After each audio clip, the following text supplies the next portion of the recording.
E assim a gente finaliza, então, a dor discal, dor neural, e agora a gente entra para finalizar essa aula sobre a dor visceral. Então, olha só, essa imagem aqui, antes de eu explicar alguns relatos comuns aí dos pacientes, essa imagem mostra pra gente alguns locais de dor referida de cada víscera. Então, por exemplo, um paciente que apresenta uma disfunção a nível de estômago, de fígado, por exemplo, disfunção eu falo desde patologia, disfunção de movimento, etc., ele pode apresentar uma dor interescapular, por exemplo. Então o paciente chega apresentando uma dor interescapular, a gente quer ir direto na torácica, quer manipular, quer fazer isso, fazer aquilo, exame de imagem, etc. E às vezes aquilo é uma dor referida do tecido visceral. Então o que eu vou trazer aqui para vocês são algumas características comuns que faz a gente pensar que essa dor é referida, né, uma dor secundária a uma disfunção visceral. Então alguns relatos comuns do paciente é que ele não consegue explicar muito bem a característica dessa dor porque ela não é empontada, não é agulhada, ela é uma dor que é difusa. Então ela pega uma área, ela não é uma dor pontual, tá? Ela pega uma área. E outra coisa é que ele normalmente não consegue achar posição que alivie. Então ele está em pé, sentado, deitado, normalmente não tem posições que melhoram. E eu sempre dou exemplo para quem já teve experiência de conviver com alguém ou de conviver porque a gente consegue visualizar o drama que é. Mas quem já passou pela situação de ter uma crise renal, por exemplo, né, de cálculo renal, sabe o quanto é terrível. Você pode estar em pé, sentado, deitado, você não acha posição de conforto. É uma dor que é difusa, a gente não consegue classificar ela muito bem, a localização, mas nada faz ela melhorar, né? Não tem uma localização e não tem uma posição que faz esse paciente melhorar. Então, características comuns, comuns, né? O paciente tem dificuldade de caracterizar essa dor. Ele não sabe se é uma fisgada, se é uma queimação, se é uma pontada, né? Ele tem toda essa dificuldade de definir ele. E na anamnese, a gente deve perguntar, né, sobre alguns sinais e sintomas referente àquela víscera, para a gente levantar possibilidades daquela víscera estar em disfunção.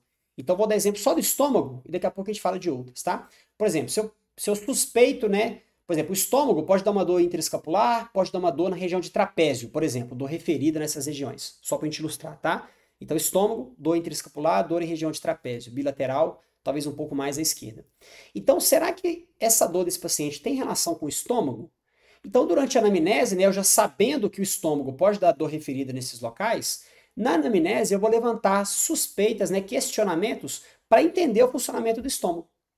Então, eu vou perguntar ao paciente se ele tem queimação, se ele tem refluxo, se ele tem alguma sensação de empazinamento, se tem algum alimento que ele ingere que ele percebe esses sintomas, se tem muito enjoo. Tudo bem que alguns desses sintomas podem envolver outras vísceras, como fígado, como duodeno, vesícula, etc. Mas também são questionamentos que relacionam a esse estômago, tá? Então, se ele tem vários sinais e sintomas, né? Tudo que eu pergunto, ele apresenta sinais e sintomas, eu posso, né, eu já tenho que levantar essa bandeira de que possivelmente seja uma dor referida da região de estômago. E eu tenho testes específicos para isso, a gente vai chegar lá. A dor, então, ela tem uma característica difusa e ela atende uma área, não uma região específica, igual a gente falou de dor óssea, por exemplo. Então tem histórico de trauma, né? Dor óssea tem histórico de trauma, dói naquele ponto, dói aqui. Já a dor visceral, não, ela é difusa, ela espalha numa área específica, né? A dor se manifesta e não é possível encontrar posição de conforto, né? Ela continua ali. Foi o que eu falei no caso de uma crise de hérnia, de hérnia não, de uma crise de cálculo renal, né? Normalmente a gente não tem uma posição de conforto. Então, as características mais comuns é uma dor difusa, ela piora quando a víscera aumenta a função, então também tem isso, né? Se a víscera está num horário específico de mais função, essa dor pode intensificar. É difícil achar posição de conforto e pode ter dor referida. E dentre essas dores referidas, a gente cita muito um reflexo que a gente chama de víscero-somático. Então aqui eu vou falar de uma forma muito resumida, tá? Eu já falei isso em outras aulas, a gente consegue falar uma aula especificamente falando de dor referida e de reflexo víscero-somático, né? Mas só para contextualizar isso que vai ser mostrado aqui agora, é o seguinte. Da nossa coluna saem os nervos, tá? Que vão levar essa informação lá para a víscera. Então a gente fala somatovisceral. Então leva essa informação lá para a parte visceral para influenciar em algumas funções e etc. Em contrapartida, essa víscera também, né, de uma forma aferente, pode levar essas informações que saem ali da víscera, segue esse trajeto do mesmo nervo e chega até a região medular. Ou seja, a gente chama de um reflexo víscero somático. Com isso, se eu tenho alguma alteração a nível visceral, e eu falo desde uma questão patológica, alguma disfunção de movimento, né? A víscera está em sofrimento por alguma questão, essa aferência que é enviada a nível medular pode acontecer, e isso a gente chama de reflexo víscero-somático. Então o paciente pode apresentar ali sintomas, né? Que se manifestam ali na região da coluna, e também essa víscera em disfunção pode apresentar essa dor referida, e tem toda a explicação embriológica para isso, tá? Mas eu já disse isso em outras aulas, aqui só para a gente contextualizar. E dentro disso, eu coloquei aqui algumas imagens que mostram pra gente alguns locais de dor referida dessa víscera. Então, eu vou passar aqui de uma forma mais acelerada. Por exemplo, coração. O coração pode apresentar uma dor na região de peito, região aqui de pescoço, nuca, e que desce, né, irradia ao longo de todo o braço. E a inervação que sai da coluna, né, somato-visceral, sai ao nível de T1 a T5, tá? Então, isso aqui, ó, o paciente apresenta esses sintomas, ele pensa ali uma questão de coração, e isso é clássico, né? Tem paciente que às vezes tem dor, uma dor neural, uma relação com o trigger point. A gente mostrou, por exemplo, o grande dorsal, né, que pode apresentar uma dor que pega todo o trajeto do nervo ulnar, por exemplo, e o paciente acha que é coração, aí você vai ver uma alteração a nível muscular. Então, enfim, a gente tem várias possibilidades, e por isso que eu estou trazendo essas aulas, né, que ele trouxe semana passada e agora, da gente saber o tipo de tecido, então todos eles, né, muscular, ósseo, neural, discal, visceral, etc., e as características de dor, porque facilita demais a avaliação. Então a gente saber também que aqui, ó, por exemplo, igual eu estou mostrando esse trajeto do coração, beleza, pode ser coração, mas eu mostrei na última aula. Pode ser uma característica muscular, pode ser um trigger point relacionado ao grande dorsal, por exemplo. Mas se pega uma dor nessa região, eu tenho que pensar no tecido neural. Mas aí eu preciso checar se ele tem dor irradiada, se ele apresenta um trajeto definido, né? Se ele tem formigamento, se ele tem dormência, né? Para a gente conseguir diferenciar. Opa, isso aqui parece uma dor referida, opa, isso aqui parece uma dor de característica neural, opa, isso aqui pode ser uma questão muscular. Então a gente saber diferenciar isso, beleza? Aqui então, em relação ao pulmão, de alguns pontos específicos, né? Que podem influenciar. Vou passando direto, tá? Região de fígado, olha só, dor próxima da região do fígado, ombro direito, muito comum, dor atrás dos olhos, interescapular, região de trapézio, região de estômago, olha lá, na região do estômago, trapézio, bilateral, e talvez um pouco mais esquerdo, aqui ele está na direita, né, mas também esquerdo. Intestino, olha só, dor abdominal, dor na região lombar, posterior de coxa. Então, às vezes a gente foca muito nas questões mecânicas, mas a gente precisa saber diferenciar uma dor de característica mecânica, né, uma dor de característica articular, mas também de uma dor a nível visceral. E aí tem todas aquelas características que eu mostrei nos slides anteriores para vocês, né? Região de pâncreas, olha, onde pode apresentar os sintomas. Rim, tá? Alguns locais aqui de dor referida do rim. Bexiga, pegando toda a região lombar, olha, uma dor em faixa. Região ali do sistema genital feminino, então útero e ovário. Então dor em região sacroiliaca, posterior de coxa, olha, próximo da região de útero também. Próstata, mesma coisa, olha, sacroiliaca, glúteo, posterior de coxa. E a gente acha logo que é ciático, né? O paciente já chega falando, tô com a dor no ciático. Ele acostumou, né, a saber que dor atrás da coxa é ciático, procura no Google, já vê que é isso. Então, a gente saber diferenciar e saber explicar isso para eles também. E aqui, um resumo do que é algum desses pontos, né, de dor referida dessas vísceras. Então, um mapa mais generalista, mas mostrando aqui alguns pontos, lembrando que existem diferenças aí de alguns autores que podem apresentar alguns locais diferentes, áreas diferentes aqui, tá bom? Monique, já te respondo já já, tá? Com o maior prazer. Vou só finalizar essa parte aqui do direcionamento terapêutico e a gente faz os levantamentos, tá bom, Monique? Em relação ao direcionamento terapêutico, pessoal, quando a gente suspeita, né, pelos relatos que o paciente está passando para a gente lá na anamnese ainda, e os relatos que são passados parece que é uma dor de característica visceral, o nosso direcionamento tem que ser para entender como que está a função daquela víscera. Então, para isso, existem algumas perguntas e direcionamentos que a gente faz para entender cada víscera em específico. Então, por isso que ficou esse slide cheio aqui para vocês, mas só para vocês visualizarem, né? Então, se eu quiser fazer levantamentos em relação ao estômago, eu tenho que perguntar de queimação, de azia, de refluxo, de dor na região epigástrica, né? Próximo ali do estômago, sensação de empazinamento e etc. Se eu falar de fígado, ele tem sensação de boca amarga, dificuldade para digerir alimentos gordurosos, né? Bebida alcoólica e etc.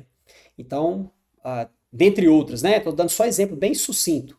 Intestino, como é que é o funcionamento? É normal? Não é? E sempre que perguntar que é normal, pergunta o que é normal para o paciente, tá? Fica uma dica aí. Porque o paciente fala pra gente, ah, não, meu intestino é normal, funciona normal. Mas é todo dia? Como é que funciona? Não, funciona a cada 5 dias. Mas para ele funciona a cada 5 dias, a vida inteira, que ele na cabeça dele já é normal, né? E na verdade não é assim que funciona. A gente sabe que tem que funcionar realmente todo dia, ou dia sim, dia não, né? Então a gente aprofundar um pouco mais esse direcionamento. E assim a gente faz para cada uma dessas vísceras, ok? E aí, dentro desses questionamentos, a gente perguntar também, né, já que a gente está falando do funcionamento visceral, dos hábitos alimentares, se tem uma boa hidratação ou não, se tem uma boa mastigação ou não, uso de medicamentos de forma excessiva, porque tudo isso influencia em sobrecargas na parte visceral. Modificação de microbiota intestinal, sobrecargas hepáticas, sobrecargas renais, e esse paciente pode apresentar dor referida nessas vísceras por essas questões que eu citei aqui para vocês, né? Hábitos alimentares ruins, um estilo de vida alterado, nível de estresse aumentado, qualidade de sono ruim, uso excessivo de medicamentos, isso tudo gera sobrecarga no sistema como um todo, e isso envolve também as vísceras e pode propiciar com que ele apresente dor de característica visceral, dores referidas por todo esse histórico que precisa ser levantado. Então, mais uma vez, a gente vê a importância de fazer uma boa avaliação, uma avaliação realmente minuciosa, porque só fazendo uma avaliação minuciosa que eu vou conseguir fazer uma intervenção realmente efetiva. Eu falo que técnicas a serem utilizadas, a gente tem um monte, várias, ferramentas a milhão, né? Agora, por que você está usando aquela técnica para aquele paciente? Isso eu só consigo fazer após uma avaliação realmente minuciosa. E é isso que a gente está vendo aqui nessas aulas. Então, procedimentos cirúrgicos, né? Porque eu posso pensar nas restrições de vísceras, aderências, etc. Inclusive das vísceras ao redor, se eu tenho uma aderência aqui, ela pode influenciar na víscera que está próxima a ela, na movimentação dela. Nos nervos responsáveis pela função daquela víscera. E eu tenho aqui possibilidade de fazer o teste de inibição. Então, tem uma aula aqui no canal no YouTube que ficou sensacional, que a gente fala sobre captores posturais. Então, o teste de inibição, vou dar um exemplo rápido aqui para vocês. Imagina que eu tenho um paciente que tem uma dor na região de trapézio, ele tem uma dor de característica difusa, ele pode ter associado dificuldade de movimento em alguma direção, e quando a gente toca na região, né, durante a anamnese, eu fiz levantamentos, e ele apresenta sinais, sintomas característicos de uma alteração de estômago, e eu posso fazer o teste de inibição, que é pegar na região do estômago e fazer um pouquinho de pressão e levantar ele um pouquinho, por exemplo, tá? A ideia é modificar a informação que aquele tecido está recebendo. E se modificando essa informação, se melhoram os sintomas, se melhora a referência dolorosa. E se essa melhora acontece de forma significativa, eu sei que aquela víscera está influenciando nos sintomas, ele pode estar apresentando uma dor referida, ou uma dor né, que se manifesta de característica mecânica, mas que está sendo oriunda ou intensificada por uma alteração a nível visceral, e o teste de inibição dá esse direcionamento para a gente. O hands-off são orientações que nós, enquanto terapeutas, passamos ao nosso paciente. Desde todas as questões envolvendo biopsicossocial, quanto essas questões alimentares, se eu falar ali de uma questão visceral, né? Então o paciente precisa ter uma boa qualidade de sono, ele precisa ter um controle, um manejo do estresse, ele precisa estar envolvido em atividade física, né? Ele precisa de ter bons hábitos alimentares. Então, enfim, tem uma série de questões que a gente precisa levantar na anamnese, que se está alterada, isso a gente precisa de interpretar, né, essas informações, óbvio, e conseguir, de alguma forma, direcionar esse paciente. Então, muito do que a gente direciona envolve esse hands-off, desde exercícios específicos quanto essas orientações de forma geral. Então, dentro dessa parte visceral, relacionada com sintomas musculoesqueléticos, eu tenho, por exemplo, só para ilustrar aqui para vocês, exemplos diretos, rápidos, tá? De possibilidades, não existe regra, é possibilidade. De, por exemplo, disfunções de intestino influenciar na lombar. Em disfunções de estômago, com dor em região de trapézio e interescapular. Fígado, com ombro direito e interescapular. Fígado, estômago, diafragma, cervical, por exemplo. Então, o paciente pode apresentar uma dor cervical e eu preciso verificar fígado, estômago, diafragma, que bate com aquilo que eu falei lá no início de aula, né? Da aula do conceito de hipo e hipermobilidade, né? Que eu citei a hipermobilidade reacional a um local que tem hipomobilidade, das interdependências regionais, né? Então eu posso ter um sintoma que se manifesta no local, mas que ele está sendo provocado, ocasionado ou intensificado por uma disfunção de movimento em outro local mais à distância. Então, enxergar o funcionamento desse corpo como um todo é fundamental quando a gente pensa no êxito terapêutico. E mais uma vez, a avaliação bem direcionada, bem feita, é que vai permitir você ter esse êxito terapêutico. E aqui, né, utilizando o método TAC5, a gente bate demais nisso. A gente fragmenta todo esse processo avaliativo para que não gere dúvidas nenhuma quando você estiver fazendo o processo avaliativo, para que você tenha realmente segurança no que você está fazendo e, consequentemente, a gente utilizar as técnicas necessárias mais à frente.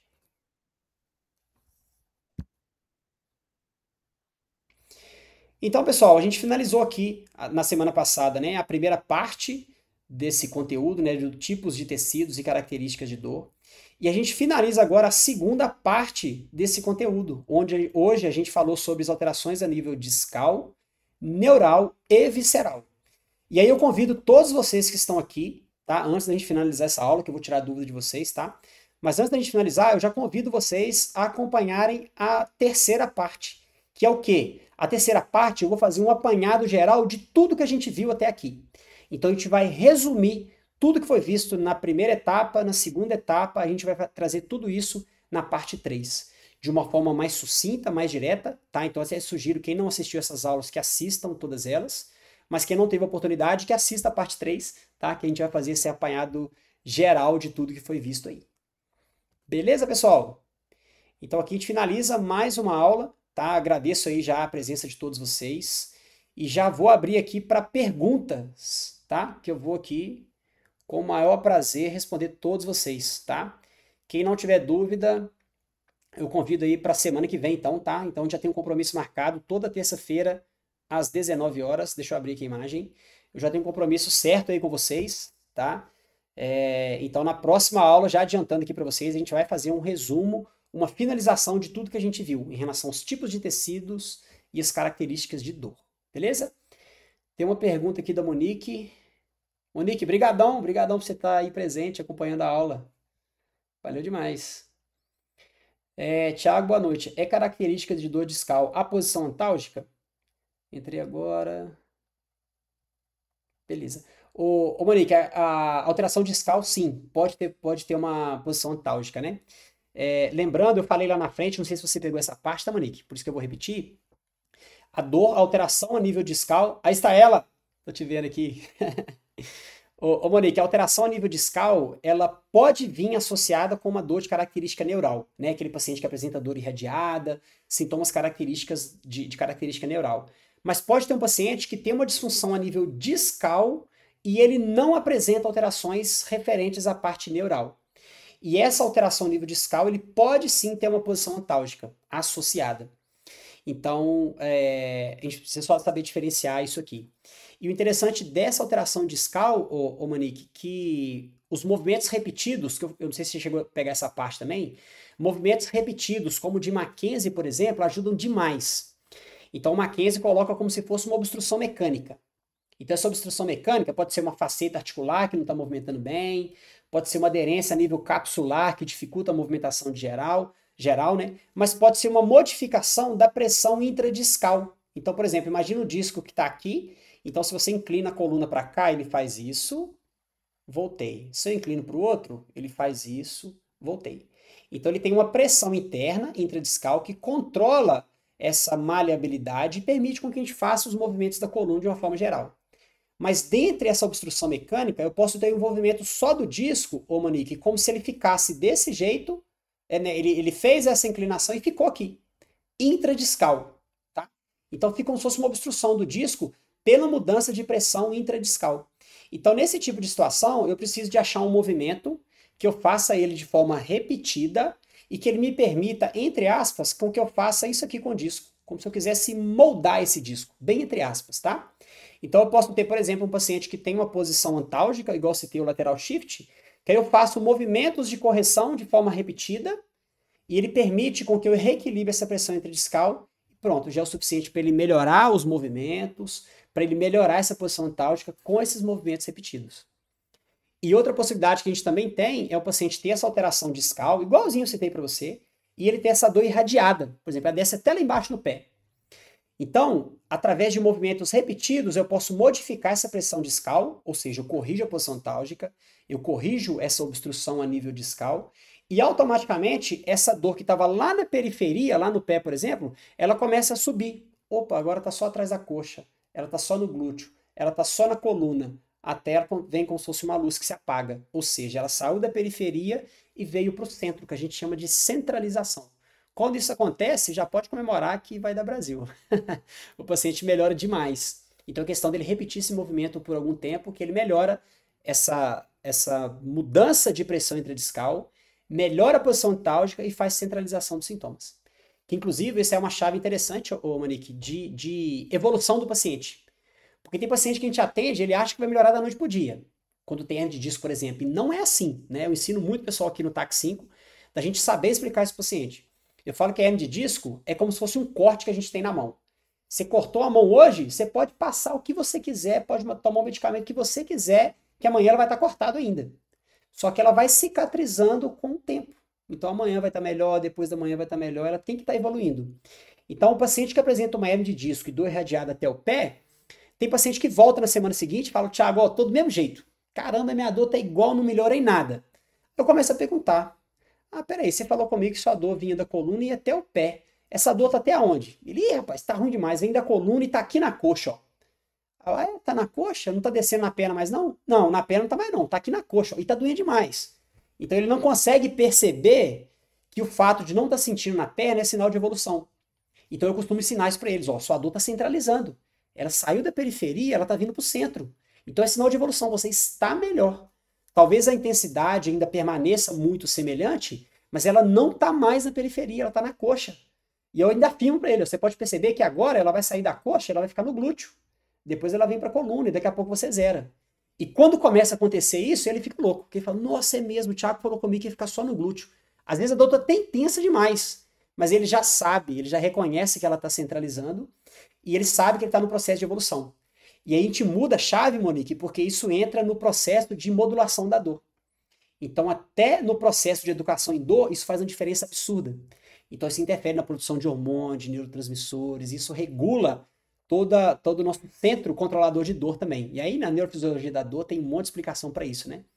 Mas ele entender esse processo de centralização faz parte, né, de um processo bom, de um bom prognóstico, faz diferença demais. Acho que eu prolonguei muito a resposta, mas é porque uma coisa puxando a outra eu vou empolgando, né? Sabe como é que é? Mas respondeu? Deu para ficar claro? Muito claro, porque pegou justamente o que eu estava precisando saber, que eu estou com um paciente para atender amanhã, que eu atendi ele semana passada. Pode falar? Pode sim, fica à vontade. É um paciente novo, Tiago. Eu acho que ele deve ter o quê? 16, 17 anos. Mas ele tem uma coluna muito retificada, sabe? Eu percebi muita retificação e fica muito tempo sentado, tanto na escola quanto também ele toca, eu acho que é baixo, não sei se é baixo, se é guitarra, alguma coisa assim. E aí ele veio com bastante dor e eu achei. É minha filha aqui, peraí. Ótimo.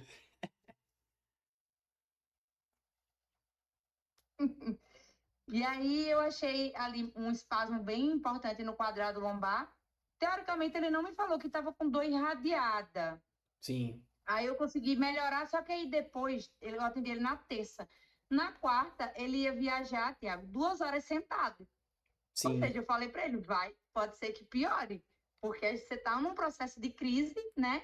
E aí hoje foi para o hospital porque estava com posição antálgica. Entendi. E a posição tal ficou o quê? E O tronco para um lado e a pelve para o outro? Ele ficou em semiflexão?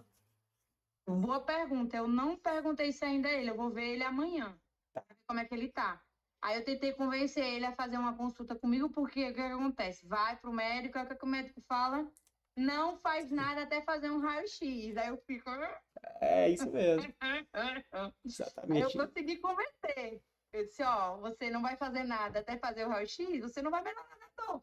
É, Porque o exatamente. problema vai continuar aí e medicação não vai resolver, né? Então, É, vai ficar na postura acho que vai ser pior para a gente resolver. e a Mas eu gente. consegui pelo menos convencer ele a fazer uma consulta amanhã comigo. Vamos ver. Isso, porque o exame de imagem pode contribuir com alguma coisa, mas a gente não vai tratar a imagem, eu vou tratar ele, né? E o exame de imagem é sempre complementar. Agora, uma sugestão, Justamente. Manique, que se ele não está com dor irradiada, então a gente vai pensar realmente em alguma questão mais local, tá?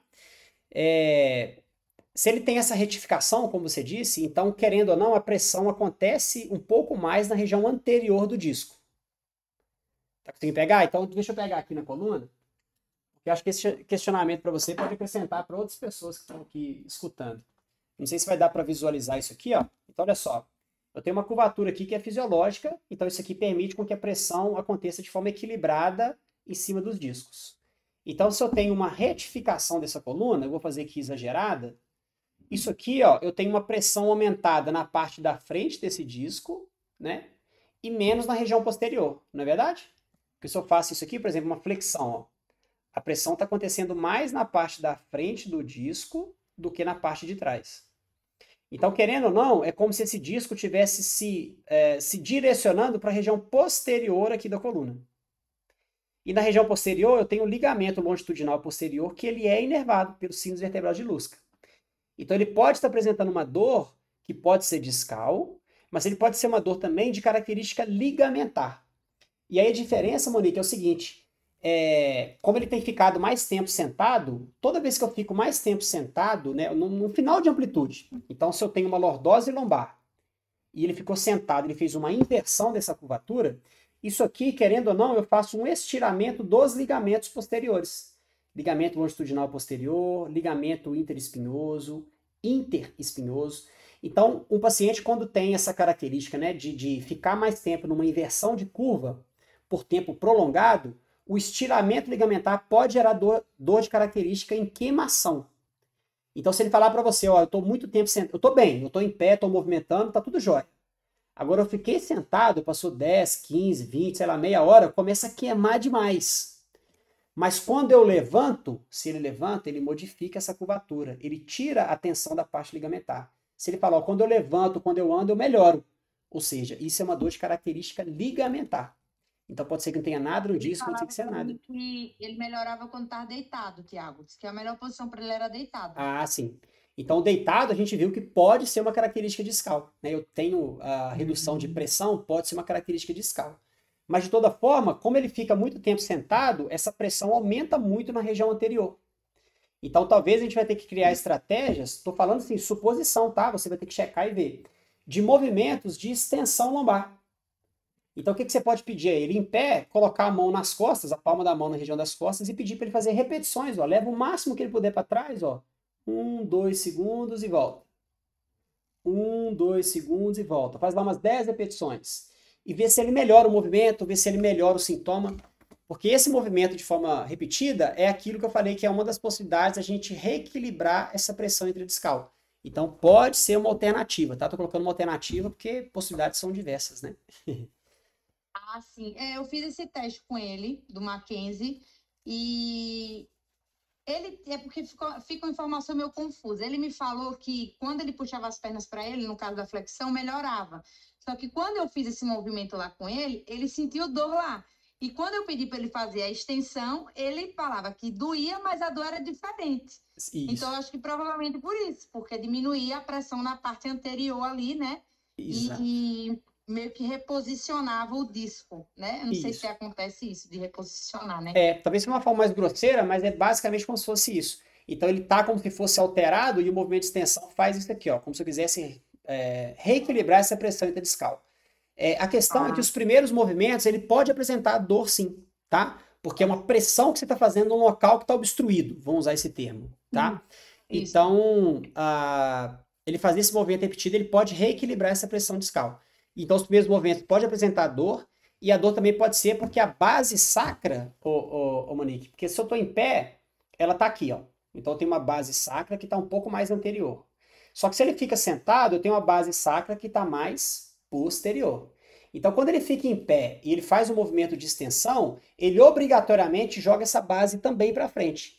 Então, talvez os primeiros movimentos podem incomodar porque esse sacro está com dificuldade dessa base vir para frente. Então, os primeiros movimentos são ruins, ou dá algum desconforto, mas se ele repetir algumas vezes, pode ser que ele melhore. Então, eu sugiro que você insista um pouquinho mais, faz lá algumas séries, para ver se muda, né? Se a referência dolorosa melhora, porque a gente consegue criar um direcionamento em cima disso. Beleza? Obrigadão, obrigado por ter participado, tá? Prazer receber você aqui. Toda terça-feira estamos combinando aqui, às 7 horas, eu tenho falado de algum tema.